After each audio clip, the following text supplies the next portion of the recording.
Welcome, my fellow colleagues, project managers, business professionals everywhere. This is an interview with a founding member of the PMP Exam, Mr. Lee R. Lambert, CEO of Lambert Consulting Group, a founder of the PMP and a PMI Fellow. Lee is a distinguished project management professional and a PMI Fellow with over 54 years of extensive experience in the field. After a dynamic corporate career, Lee has been instrumental in educating over 50,000 professionals from 27 countries in project management since 1984. As one of the founding members of the PMP Exam, Lee's pragmatic approach to project management has earned a stellar reputation. Known as a pragmatic evangelist, Lee's presentations are uniquely effective, blending humor with a profound understanding of project management, making complex concepts accessible and engaging. Welcome, Lee, to our conversation here. Thanks. I'm really glad to be with you, Phil. I've been looking forward to this. Absolutely. Lee, my first question for you today is about your middle initial. What does R stand for, and is there a story behind it? Well, there's not a big story, but it stands for Roy, and everybody thinks my name is Leroy, so I've made it to make it just an R after my first name. But other than that, no, there's nothing. I wish I had some exciting story to tell you about how I got that name, but my parents stuck me with it early on. Lovely, lovely. Lee, let's jump into a question about your professional journey. Who introduced you to this term, project management? Where did you hear about this term for the first time? My first exposure came at Lawrence Livermore Laboratory in Livermore, California, a DOE operated facility. And it turns out that they brought me there from the state of Utah to California, and they needed project managers. And I got the job. I didn't know what the job was, but I knew it was a big increase in pay, and I liked to go to California. So that's how I ended up in the business, sort of a roundabout way. But at that time, I really never heard of project management. My education was in engineering, and the word project management really never came up. Interesting. Lee, which of the engineerings was it? A mechanical engineer. Oh, Uh, mechanical. I see. Actually, what I did was, because I'm kind of lazy that way, I didn't want to go to too many years of school, so I took an abbreviated technical school and got a degree in engineering design. And that's basically, it was a mechanical engineer's job, but truncated without all the grammar and the science and all that, just straight out hard shot engineering work. Gotcha, gotcha. Well, Lee, let's talk about the evolution of project management. How have you seen the field of project management evolve since the 70s and the 80s? Are there any challenges or changes that particularly stand out to you? Well, yeah, I'm sort of outspoken in this regard. I don't think project management is brain surgery. Uh, I really think it fundamentally hasn't changed the process and the concept, but we've come up now with all these new tools to help project managers be more effective. But otherwise, I don't think there's been any big changes. Now, the latest change that I think will have a significant impact is this AI thing. Hmm. I think one of the problems with project management is we could never get good, sound decision support information in a timely way, because we did a lot of it by hand. There was a lot of hand calculations, hand manipulations. Well, with the advent of AI coming along, I think that's going to change a lot. I just did a post yesterday on earned value with that in mind, and it has over 500 views and Wow. 127 questions in one day. So it's obviously a hot topic. And I think with AI, I can see earned value taking its proper place in project management. Wow.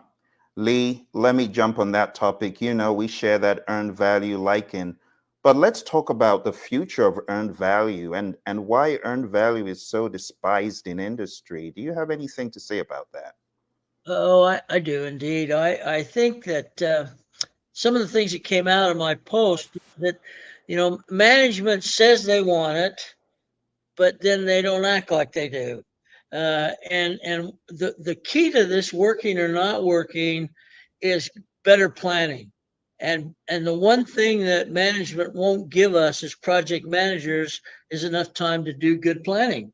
And so if you're going to earn value on a bad plan, all you got's a mess. And that's kind of what happened in the application of earned value in a generic. I mean, I can force you to do it contractually if you're a government operation, but I want people to use it because it adds value to what they do. And I think until we can get to a place where we have confidence that we've planned to the right depth with the right numbers of work packages and so on, I don't think it'll have a chance. So I'm hoping with the advent of AI, that's going to help us a lot. Great stuff, Lee. If you were going to advise a CEO on project types to not compromise earned value on, which project types would those be? Well, that's the thing is I see there are specific applications, and I think that to say that I'm going to use earned value on an agile is a bit folly to me, because it really takes some consistency in the scope of what it is you're trying to deliver. And if it's moving around all the time, then the earned value data really doesn't bring to the party what it should. So I think anything that's more of I'm going to use the word construction just because it's kind of connotates what I'm after. Something with more of a relatively fixed scope, that there's some understanding of what the outcome is supposed to be, and it's been based on a plan that has integrated all the work that needs to be done, so that anything that starts to go wrong anywhere on the plan is going to immediately be highlighted and drawn to the attention of decision makers. Beautiful, Lee. We got a comment in from one of our subscribers, and we want to say a huge shout out to all those who are watching. And they are concurring with you, Lee, that AI will help improve EVM and project management. We got a rather interesting comment here that says, but we still have to weed out bad apples as PMs. Lee, what are bad apple PMs? Because I know you've been in this field for too long to have not encountered them. So what would a bad apple PM be like? Just let it loose, Lee. Well, these are my estimates. Now, I should have done a disclaimer in the beginning. None of these are the opinions of PMI or the attitudes of PMI. They're Lee Lambert. Okay. Now that I did that, I'm guessing, 200,000 or 300,000 PMPs who aren't. I think we call them paper PMPs. I use it jokingly all the time. They paid their money, they took their exam, they passed it, and then they went back doing things just like they always did them before. It was a peer pressure, it was a management pressure, and if you know it's important that you get the PMP, then you'll figure out a way to get it. But the thing about a PMP is that they have to be grounded in experience. I personally think that three years is not enough experience to consider myself a PMP. I need to have run projects for a period of time where I've exposed myself to all of the problems they're going to come up, so that I don't get blindsided. So that's the bad apples they're talking about.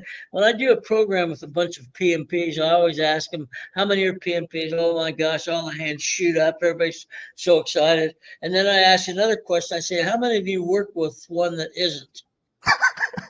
And you would be shocked at how many people, although some don't because they're sitting right next to the person that's the one that isn't, but some people raise their hand. I mean, it's obvious. A real PMP knows an imitation. Hmm. Oh wow! That's a quotable quote right there, Lee. I got to put that on a book somewhere. My goodness, Lee. Based on what you just said, you are the advice guy, right? And I know this from the PMI chapter because you got this great reputation. Help people out, Lee, with this next question. With your extensive experience, what advice would you give to project managers to excel in their careers? Yeah, I do a whole program on this point. I think that the key that I try to make to them is, first of all, start young. Focus on what you want to be when you grow up, and then select the experience and education that fits that environment. Now, the problem we have is a lot of people are becoming project managers or trying to. They think it's because of the money. They think they're going to make more money as a project manager. Well, if that's the only reason you're becoming a project manager, good luck. Uh, Mm, you, you have to have a passion for what it is we do. And what it is we do is we deliver. And we mm, do it without body count so that people can do their job and do it well. And if they need advice, you got to remember project managers. One fact, one of the reasons I got into this field is somebody told me once that project managers don't do work. And I was intrigued by that question. So I looked into it. And sure enough, they're right. Project managers don't do work, they get work done through others. mm, That's the way you multiply your value that you contribute, not by individually. You can only do what one person can do. But if you can mm. monitor and mobilize dozens of people, then now where you're making a big benefit to the organization. Wow. I love that, Lee. Lee, based on what you just said, incidentally, we got a chat in, and the chat says, Lee, can you kindly express your thoughts of the statement, these days AI will take away your job? Now, based on what you said about getting work done, what is your perspective on AI taking away the PM's job? Well, I think that whole, I'm going to call it a rumor, Phill. I think that whole rumor was started by people who were nervous that something was going to happen and lose their job, because anybody with reasonable thoughts would understand that because project management is an information based environment, then the more information, the faster and the more accurate I can do. It's not going to replace me. It's going to make me more valuable because of the insights I can provide management. I always tell management, do you want to know if a project's going south after 3 months of a year, or do you want to wait till the end of the year and $5 million overrun? And so the Wow. earlier I can give that decision making information to the decision maker, a lot of project managers think they're the decision makers. Jokes on them. They're not. And so my job is to deliver to the person who is the decision maker what they need to make those decisions. Lovely stuff, Lee. Let's talk about this pivotal point in your career where you were asked to be on a board for the PMP exam. Were you nominated by someone in the PMI leadership, or how did that happen? Yeah, well, the way it happened was that I got a lot of recognition early on. I joined in 78, joined PMI in 78, and I immediately started to write articles for what was then called the PMI Journal, PMI Network. They had two publications. And did the same thing I do now. I expressed my opinion. I thought what should be done and what could be done. And I did that in a fairly consistent way, and those got printed, and suddenly my name got known. Nobody knew who the hell I was. My name got known because, hey, this is guy's writing these articles, and look at this. I kind of like what he said. So the next thing that happened when I moved to Columbus, Ohio, where I live now, to help start a project management division, they wrote a letter to the CEO saying we'd like to have Lee's time to be one of 5 people focused on creating a new certification process for project management. And we'd like his area of concern to be consulting and R&D. The Mm. division I started was an R&D division, and they said that would be his 2 areas of involvement. And so I went to my CEO at the time and said, this is probably not a bad idea if we're going to call ourselves a project management division. Probably be pretty wise to have somebody participate in that particular activity. So I was able to convince him that made sense, both from a personal and a professional standpoint. So that's how I got started on it, and then it just evolved. We just had meeting after meeting. I mean, it wasn't a bad spot up in the hills of Western Carolina. It's pretty darn nice, actually. So we'd hold weekend meetings for Well, it took almost 3 years to go live. But there were five of us, one woman and four men, all of whom have passed now except me. And I don't plan on leaving soon. And so I think we were on to something. I think people began to realize if every other profession has a certification approach, why wouldn't? Well, that's because at that time project management was a hobby. It wasn't a Mm, job description. It was what you did in your spare time. And so what PMI did, and that's really one of the things that they set out to do, was create a profession. And they certainly have achieved that without any doubt. wow. Lee, let me ask you, what is the most significant thing you believe the PMP has accomplished in the world? Well, I think it's brought focus to the profession. I think, let's not kid ourselves, people have been doing project management long before PMI came along. It just wasn't a designated profession. So I think it did that. It converted what I call a hobby into a significant profession. When you think about the fact there's 1.5, almost 1.5 million PMPs, I mean, that's really like a drop in the ocean to the number of Mm, project managers there are currently operating in the world. And they're predicting 20 million new ones by the end of the decade are going to be needed. So it's really brought it to the fore of everybody thinking about why are these projects failing? mm, We've got professionals. Projects are failing because it's not about the PMP certification. It's mm. about doing what good project managers do. Wow. Lee, you brought up a very important point.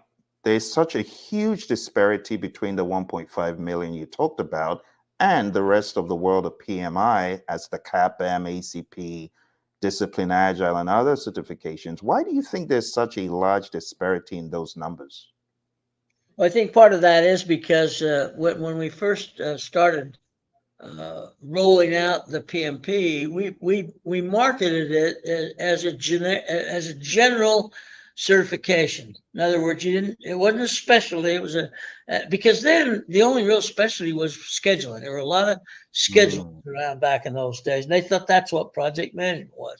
So we didn't want them to focus on any specific area, and that's the way we started to roll it out. Now, as we did that, and as we saw the numbers of the PMP go up, we saw maybe there's a need for specialization. Maybe a person can be a PMP, but really spend most of their time on scheduling, most of the time on risk management.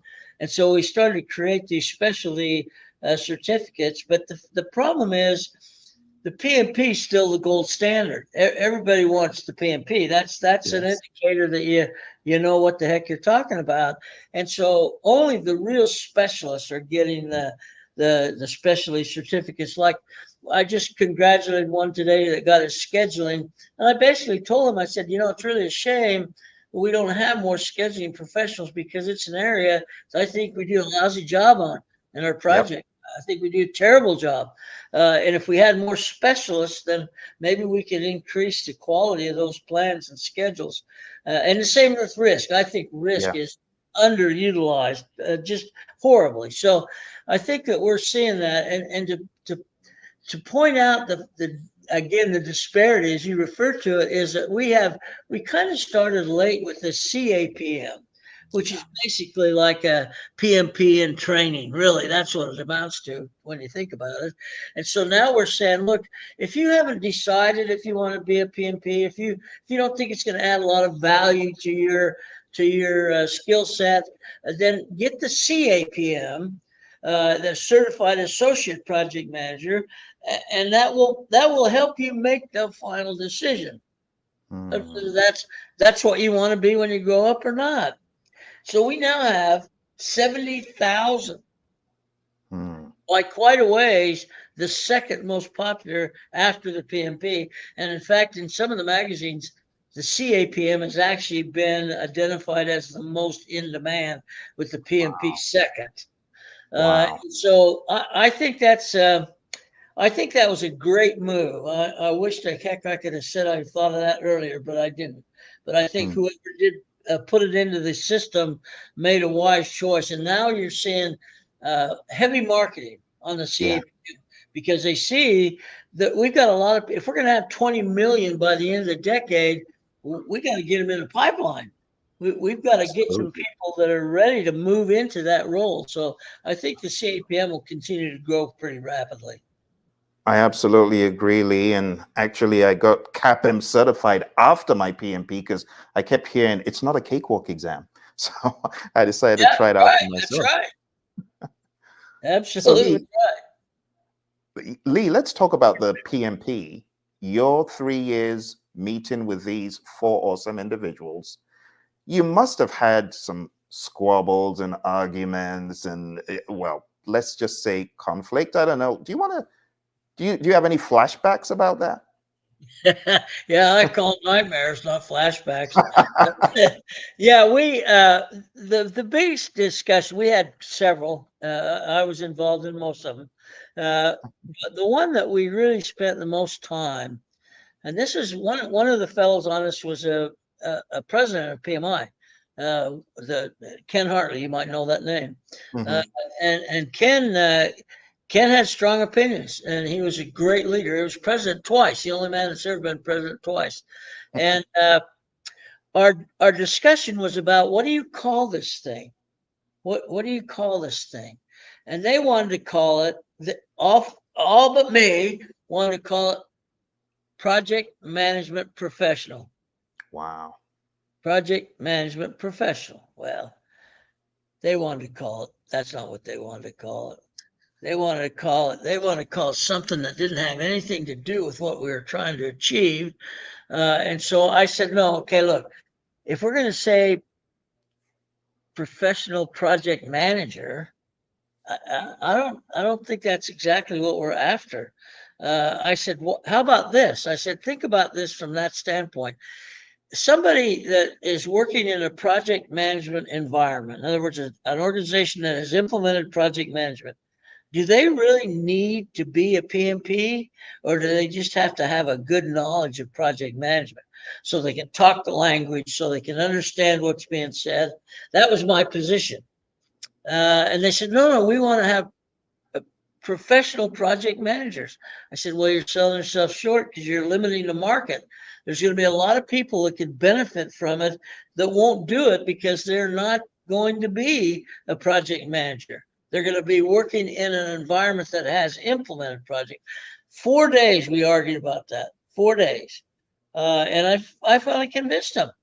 I said, what you're going to do, and I must admit that it was a little bit of a marketing thought that I had, is that we just broadened the market by tenfold because now Mm. instead of just project managers, the a lot of people can benefit by being a PMP.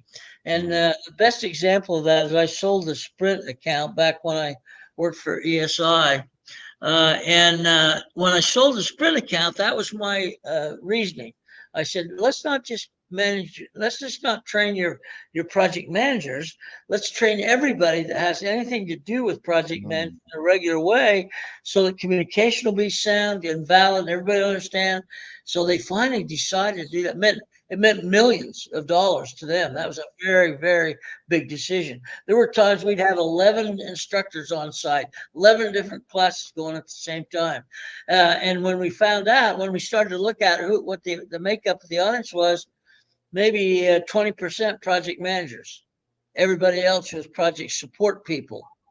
And they proved themselves. They proved themselves to Sprint that they added a lot of value. And so that's the main argument we had. Some of the others were what it take to qualify. Back in the old days, it was just three categories: education, experience, and service to the community.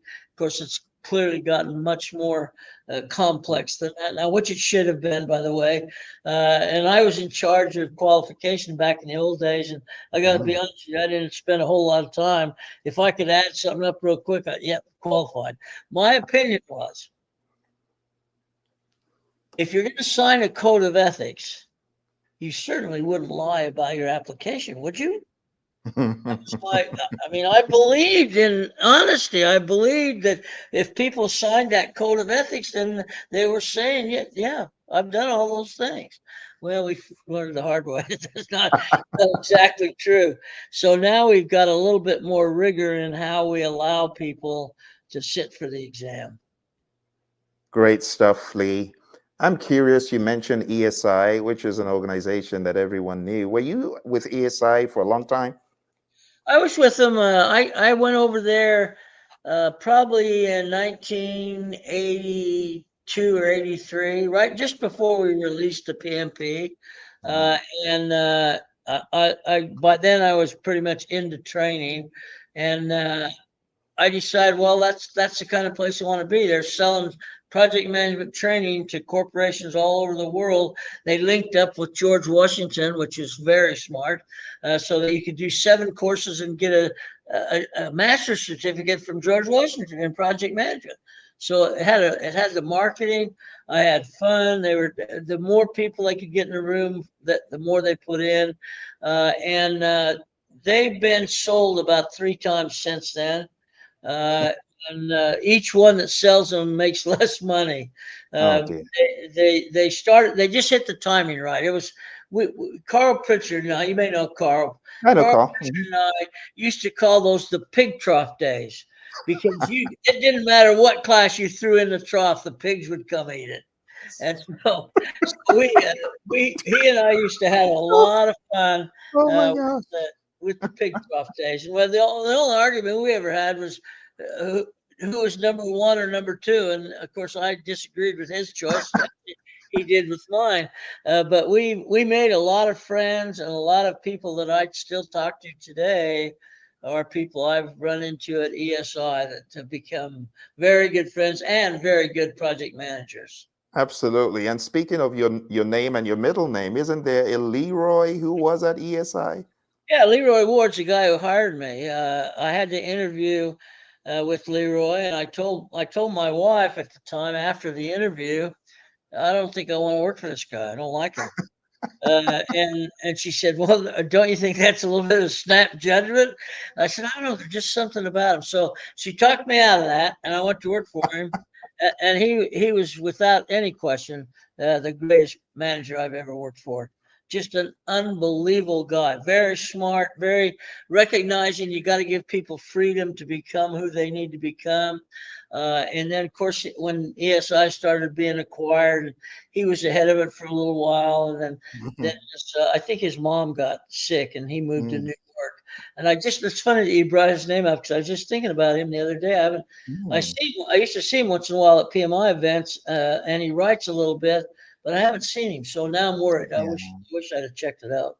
Yeah, I haven't seen a lot of activity from Leroy, but one of my mentors, rest his soul, Ginger Levin, was good friends with Leroy and they wrote together. And I was always aware of what they did together in project management. They had some books. But Lee, now that things have changed, the goalpost moved. ESI, like you said, is almost nowhere on the map. Yep. The new normal today seems to be different from the training organizations back in the day, like Rita's organization and others. Apart from ESI and Rita, are there any notable organizations apart from yours that come to mind as being the leaders back in the day, or were there no leaders back in the day other than those?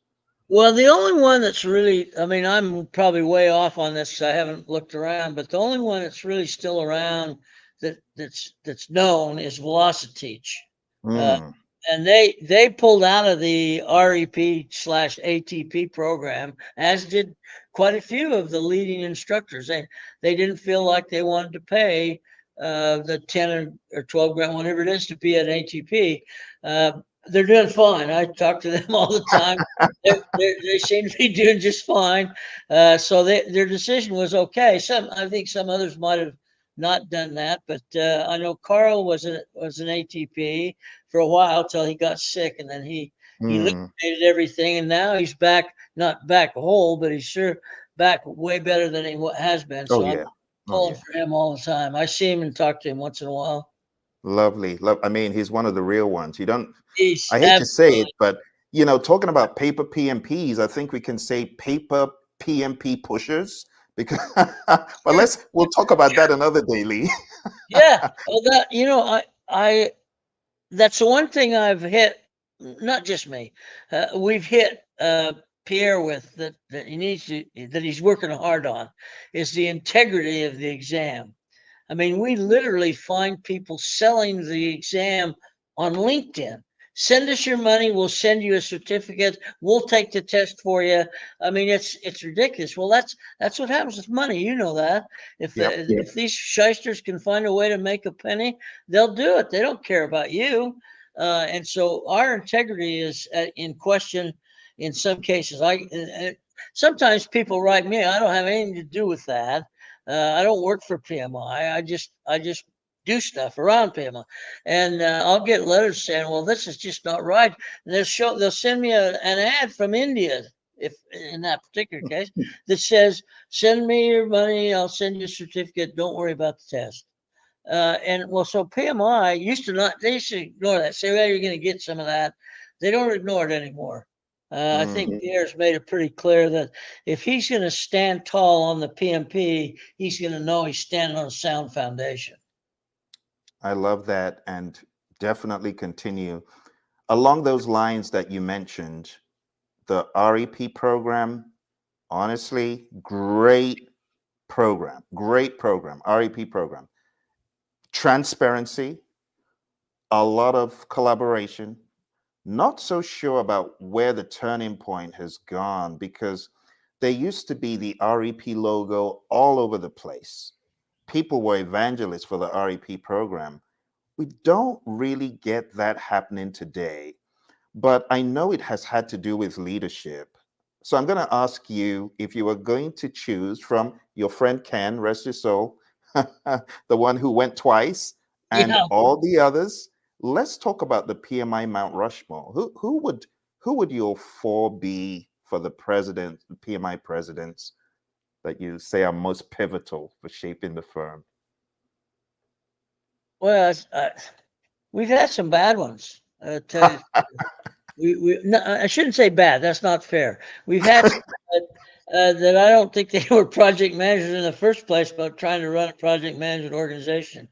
When we started to switch to people with a little more credibility, that helped. I like when Mark Langley took over for the one that left. I forget now who was before him. When Mark Langley, Greg? Was it Greg? Gregory? yeah, Greg Ballesteros. Yeah. Well, be honest with you, he was one of the bad ones. And so if you look at Mark Langley, he's a finance guy, but he Yes. really, for one thing, he had Ken Hartley's ear. They were good friends, and I think Mm, Ken had a big impact on how PMI as an organization. You got to remember, PMI was all volunteer in the early days. Not even so early.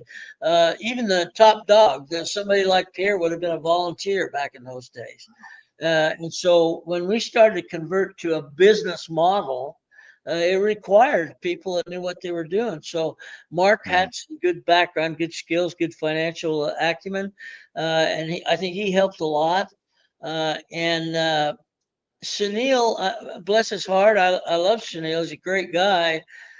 He just wasn't the right fit at the time. Now maybe later he would have been, but at the time he tried to become a profit making business too soon.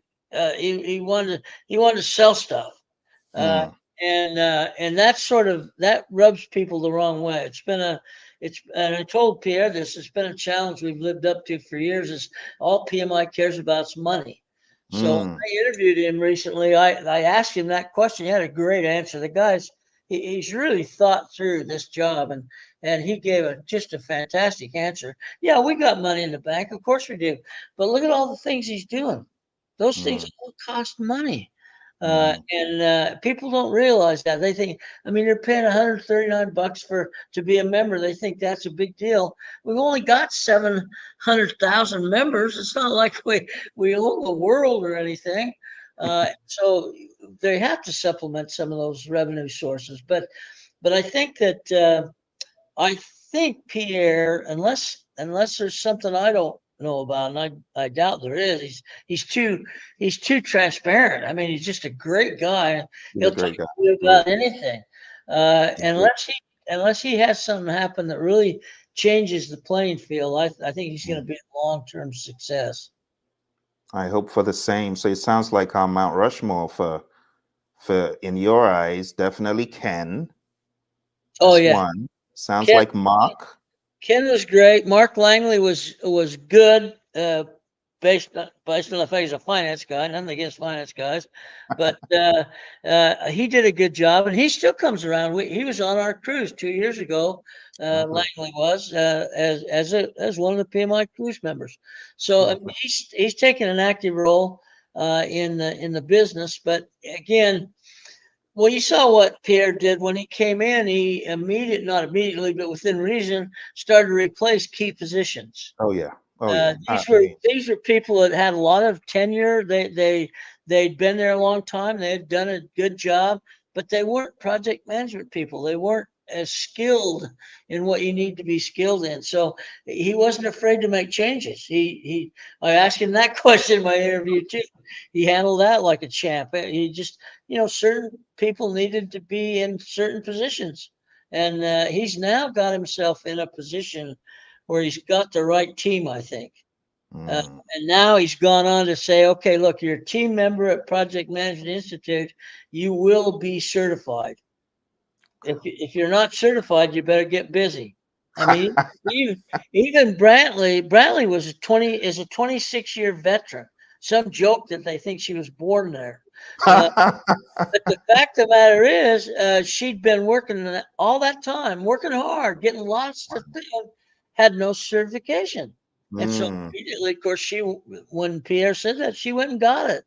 So it wasn't like she couldn't have had it. She just never was pushed to get it. And so now Mm. everybody in the organization at a reasonable level is being told to have at least one certificate. They're not saying it has to be PMP. Uh, they'd like it to be CAPM if that's the only one you're going to have. But the fact of the matter is, they're only saying, look, everybody needs to have some kind of a certification. Mm. I can tell you, Lee, I was just so excited and over the moon when I somehow got to the PMI page of leaders. I'm like, what happened here? What magic? What Yeah, magic happened? yeah, no, that's right.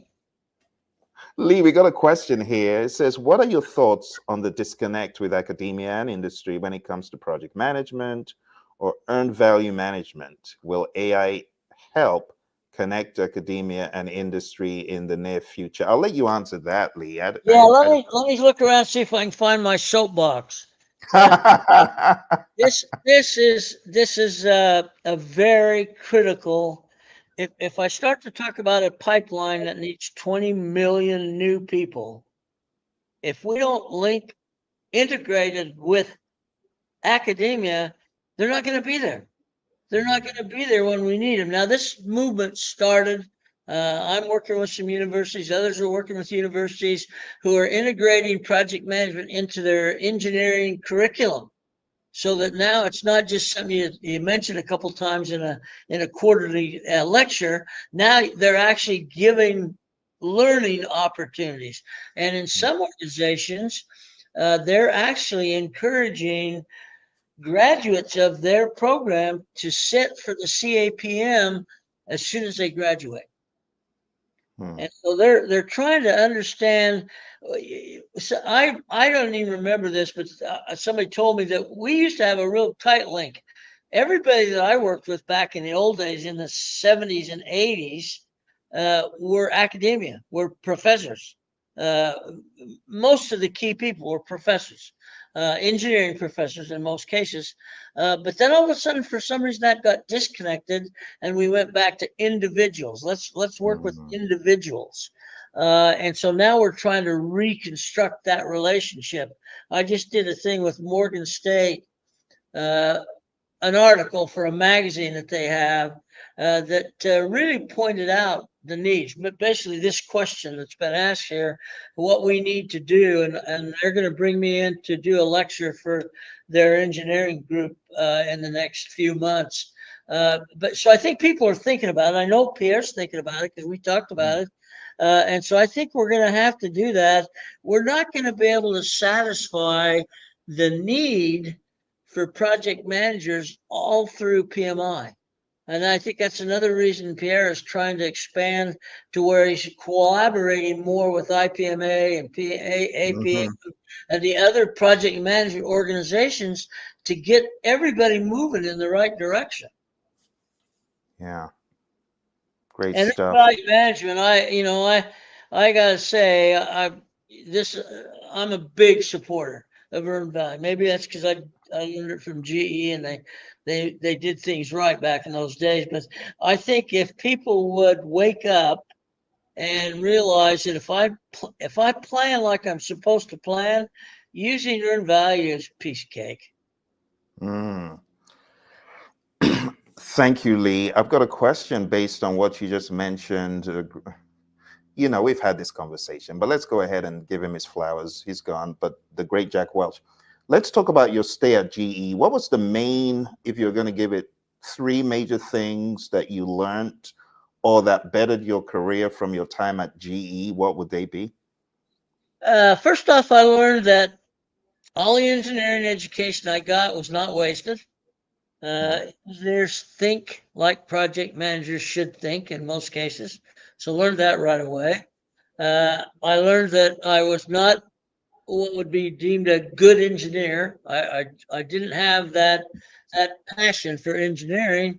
I did have the passion for people. I'm a people guy, and so I learned that when somebody who has passion runs into someone who's willing to let go and let them express their passion, there's really no limit to what you can do. So I moved to this organization in Sunnyvale from a more staid GE group in Pleasanton, California, and met a guy named Tom Brownell. He was going to be my manager, and I started to tell him my old boss and I didn't see eye to eye. Let's put it that way.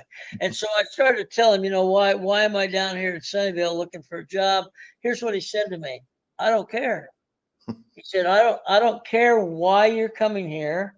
I only care that you want to be here and that I'm Mm. going to allow you to do what you need to do to be successful. I've never he's the greatest teacher I ever had from that standpoint. People Wow. people will grow if you let them. Mm. So from that, I said, well, what can I do that's not engineering? He said, well, we got this earned value thing that just came in and we need trainers. And that's basically how I got to train. I learned from a company called Decision Planning Corporation, which at that time was all former Air Force guys. They worked Wow. doing consulting, making a buttload of money. And so I learned from the best. Wow. And from that point on, I just carried it forward. And I certainly didn't teach all earned value by any stretch of imagination, but it was a segue into the training world. So opportunity, you gotta have passion, you gotta have opportunity. A lot of people have passion, they just never get the opportunity. But I was fortunate enough to get both. Wow. That is so interesting to hear, Lee. I got a feedback for you about your perspective on people getting certified. This is from Delita, one of my mentees, ACP, talking about the channels that PMI has made available. She took advantage of the Agile Certified Practitioner. She says, I like your perspective on that everyone should be certified if they're in a certain role. I see that in my field today. Not anyone not certified has to get certified and basically reapply for their jobs.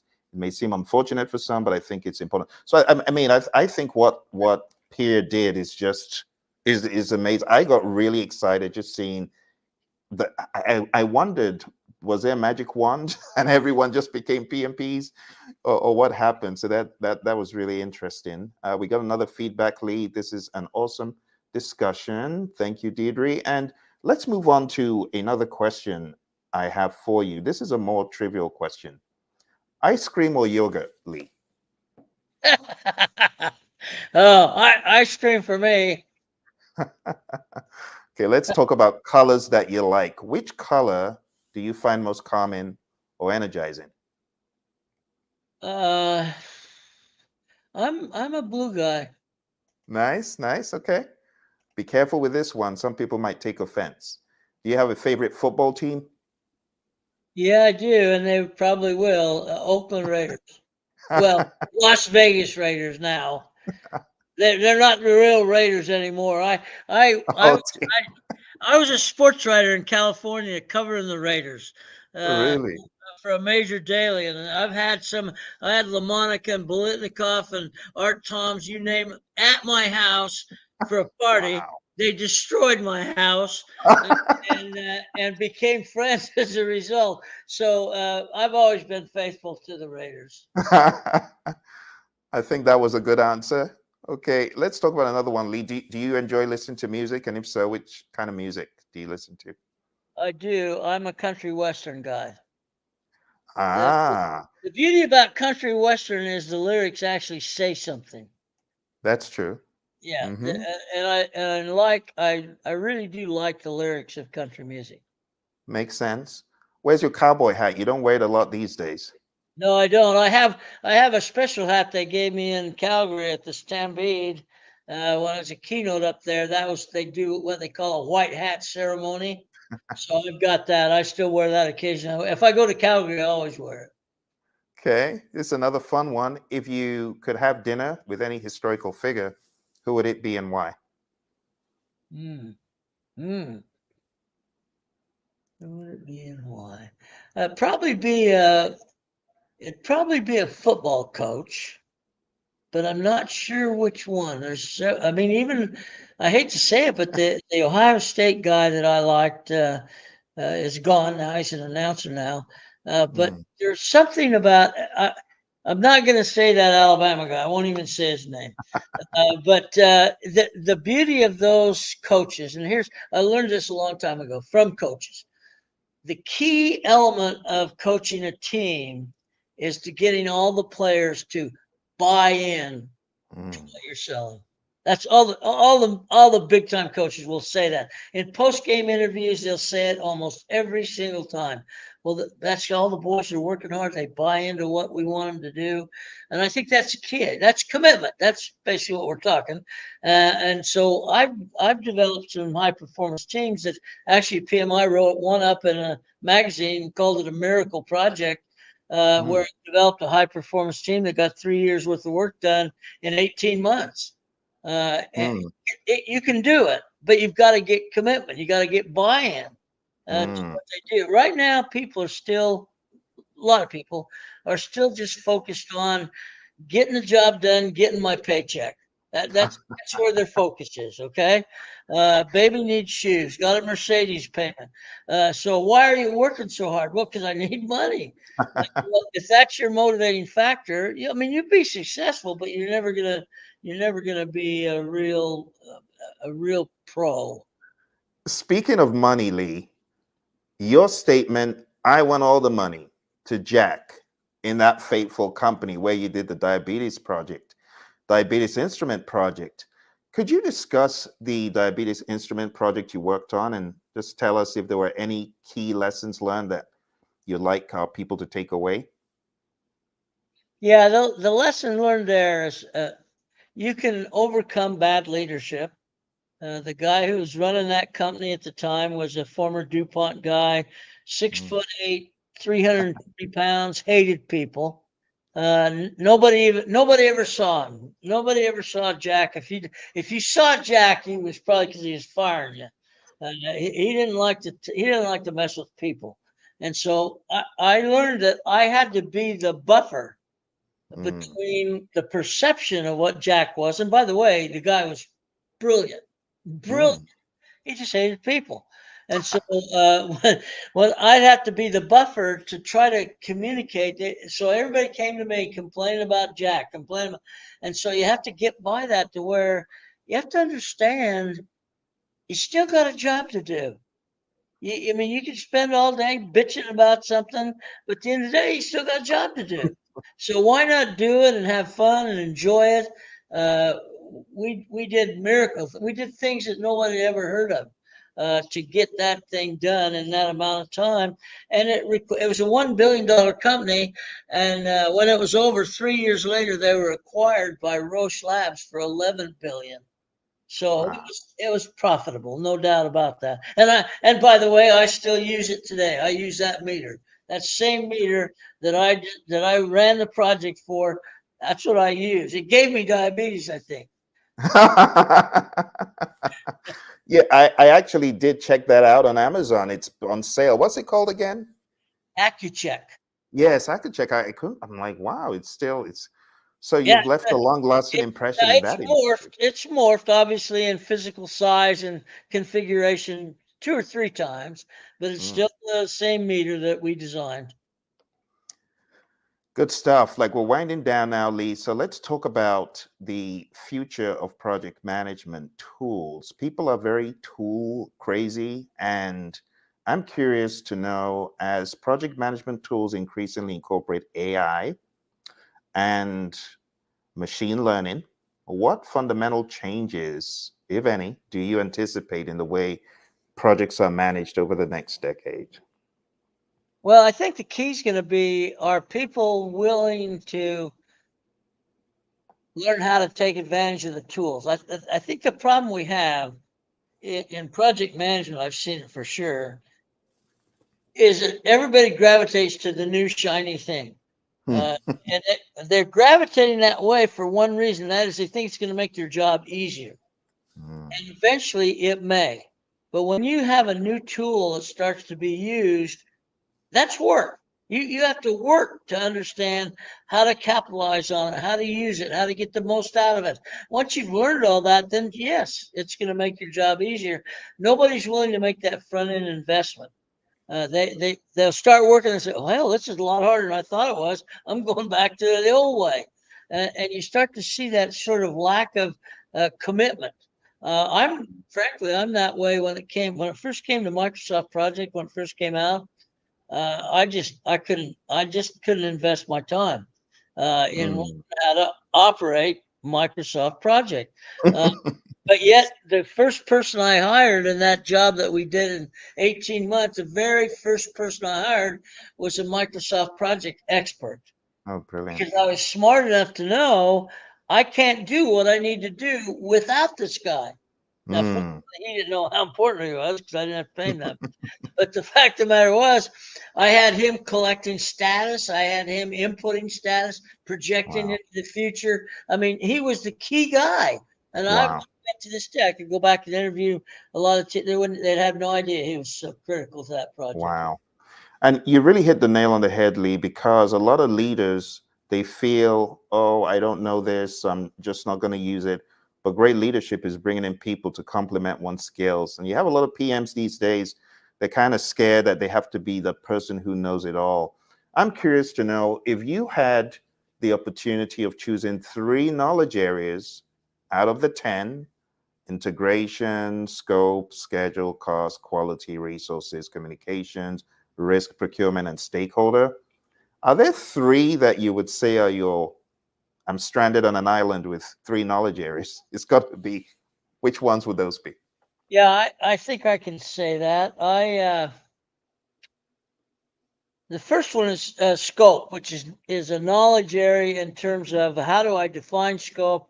This draws me into work breakdown structures and work packages and so on. Scope, that's number Hmm. one. If you don't do scope right, it doesn't matter how many damn tools you have. Okay, so I'm going to get scope right. The next one I would do is I would say is probably scheduling. How do I take the output of my scope development and put Hmm. it in a framework that says this is doable? I can Hmm. start now and I'll be done when I want to be done. And then the third one is going to be the people side, Hmm. doing what I call skill set match. Uh, because I've defined the scope very well, now I can say for that scope, I need this kind of a performance. And now I Hmm. can look at what I've got, and unfortunately, we do that terribly. Hmm. The way we assign resources now is called the availability. If you're available, you do it. But that's not really my skill. You're available, you do it. And so we end up causing our project's problem in the very early stages by not paying attention to the impact of skill set mismatch. Mm. So you've got to understand that when somebody asks me how long it's going to take, and it's what I do, and I say 8 hours, it'll take 8 hours. Okay. But if you ask somebody else that's never done it before, only done half of it, he might say 8 hours also, but it's going to take him 16. Mm-hmm. Why would you put 8 in the plan then? If it's going to, and then it gets worse because now that same guy is doing maintenance 30% of his time, and he's on 2 other projects, and so he really only has 10% for your job. So now instead of 8 hours, it's like 8 weeks. Uh, we, it's all planning. We do a terrible job of planning, and you know why they say, well, why would I plan? You just can't change. Oh dear. It's hilarious. Lee, we've had such a blast so far. The final question is about remote work, the influence of remote work. We see a lot of people working remotely these days. It's been accepted, it's been adopted. What strategies do you think project managers should implement to maintain team cohesion and productivity, just like you did on the Architect project, only that now you don't have them all in the building? Imagine if you had a dispersed team on the Architect project. How would you have done this with remote work? I think that the way I would do it, I've never been in that position, as you say, but the what I would do is I happen to think remote work is a great thing. Uh, if you have committed, responsible people. Mm, Because if you're not committed, you're not responsible, you'll just waste away time, remote location, make it appear that you're doing stuff that you're not. So it has to be committed people. Once you have that, what I found, even through the pandemic, I found I was doing more work at home than I would have ever done in an office place because you got no limit on hours, you got nobody bugging you. So I think remote work is a great idea. However, there's nothing that replaces people to people. You mm, can give me a great TV screen and we can have like we're doing right now. It's not the same as being in the same room talking randomly about what we want to talk about. So, what I think a lot of companies are doing now is going with the 3x2, 3 days remote, 2 days come into mm. an office setting where you don't. I mean, remember you're going to work with some of these people for a long time, Sure. and there are going to be things that you won't talk about online. You won't talk about in a visual system. And so I think the 3x2 is a good way to go. My son-in-law is a big shot at a bank and he hasn't been into his office for over 2 years. Wow. And they just started recently saying we're thinking we're bringing back some people back, and I don't think he'll be going back. He is, and his wife, my daughter, she'll tell me he does 2 or 3, 4 hours more work every day than he did when he was going in the office. But it's just the freedom to do what you need, what you think needs to be done. So, and there's a lot of trust Mm, involved. mm. Lee, it's been a pleasure. I've got two more questions for you. Do you have a favorite movie or TV show that you could watch over and over again? Yeah, I do. I was trying to think today. What? Probably Hawaii 5-0. Oh my, those were the days, weren't they? Yeah. Well, it's on syndication now. My grandson who lives here with me, he'll sit down and watch 6 or 8 of them in a row. Oh my, And those were the I mean, days. they're beautiful scenery. There's good plots. A little too much killing for me, uh, but overall, it's a great show. So I enjoy it. I Lovely. use TV for entertainment, really. Awesome. And Lee, the final question today is when you have free time, what's your go-to activity or hobby, if any? Uh, I'm asked that question all the time, and I really don't have one. My go-to is think of something else that hasn't been done yet, and write about it. I mean, I love to write. I love to cause people to ask questions uh, because they're learning at that time. So I don't have a day. Like I start my work at 5 in the morning and I'll wrap up about 7 or 8 tonight. And Wow. basically I'm sitting here at this computer thinking about things I should be doing, thinking about things I could write about. Uh, I like to post a lot, as you know. And the reason I post is not to show how smart I am, show people how dumb they are. That they should they should be thinking about these things. So I write in a way that just introduces a topic that causes people to wonder. And that's pretty much what I do. I don't work. No, everybody knows I don't work. When it comes to work, never been in my vocabulary. Wow. Because I don't Wow. see any of this as work. I see this as Nope. fun. I love it. I love it. Well, Lee, thank you for all that you do for the PMI, doing the ambassador work that has been a very expensive hobby. It's a very expensive hobby because it's taken a toll on life and stuff, but you've done very well. You're handling it. I want to be like you when I grow up, and I'm really grateful for you sharing your time. This is an honor. It's been a long time coming, and I've been following your posts for a very long time, seeing you sporting your cowboy hat, getting all those emails from PMI Phoenix. You're coming up to PMI Phoenix this I'll be year, out right? there in October. Yep. October. Well, it will be a pleasure. I'll make sure I'm there to welcome you and see you in action. What are you going to be speaking about? I don't know. I'll think of something. Well, thank you to you and thank you to our viewers for joining us. It's been an absolute pleasure. This is just part one. We definitely need to do part two because I've got about 30 additional questions that we didn't Yeah, get around. I appreciate the feedback and the interaction. I love this format that you're doing. It's I really because people I never know if I don't hear questions or see comments. I don't know what the hell am I missing or what. So this is awesome. No, I love this. Lovely, Lee. Thank you so much. It's been an honor and a pleasure. And thank you to our viewers. And we'll see you again, hopefully very soon. Bye Take for care. now.